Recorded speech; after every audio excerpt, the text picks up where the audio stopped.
আল্লাহ তার রুহির উপর ইয়া সওয়াব পৌঁছাইয়া দে। আল্লাহ তার স্ত্রী বেগম খালেদা জিয়া, ইয়া আল্লাহ দুইজন স্বামী স্ত্রী একই জায়গায় শুয়ে আছে, আল্লাহ তাদের রুহির উপর ইয়া সওয়াব পৌঁছাইয়া দে। আল্লাহ তাদের জীবনের ভুল ত্রুটি আপনি ক্ষমা করিয়া দে। আল্লাহ দেশ পরিচালনা করতে গিয়া কোনো ভুল ত্রুটি হইলে আপনার রহমতের উসিলায় তাদেরকে মাফ করিয়া দে। আল্লাহ তাদের কবরকে জান্নাতের বাগান বানাইয়া দে। রব্বুল আলামিন তাদের সুযোগ্য সন্তান জনাব তারেক রহমান সাহেব আল্লাহ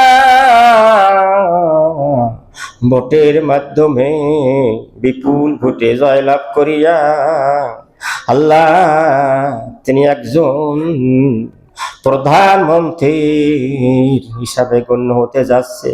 আল্লাহ আপনি তাকে কবুল করিয়া নেন। আল্লাহ অল্প বয়সে আল্লাহ এই দায়িত্ব নিয়েছে, আল্লাহ এই দায়িত্ব সঠিকভাবে পালন করতে পারে সেইভাবে আপনি তার শুভবুদ্ধি দান করে দেন।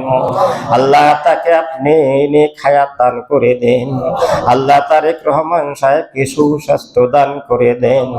আল্লাহ তাকে নামাজি বানাইয়া দেন। আল্লাহর সামনে রমজান আসছে, রোজা রাখতে পারে সেইভাবে আপনি সুস্বাস্থ্য দান করে দেন। আল্লাহ বাংলাদেশে আল্লাহ দিনের খেদমত বেশি বেশি ইসলামের খেদমত করতে পারে সেইভাবে আপনি কবুল করিয়া নেন। আল্লাহ যারা জয়লাভ করছে, আল্লাহ যারা জয়লাভ করতে পারে নাই, সকলের সাথে মিলিয়া মিশিয়া দেশকে সুন্দর ভাবে করতে পারে, পরিচালনা করতে পারে সেইভাবে সবাইকে আল্লাহ ভ্রাতৃত্ব বন্ধন সৃষ্টি করিয়া দে।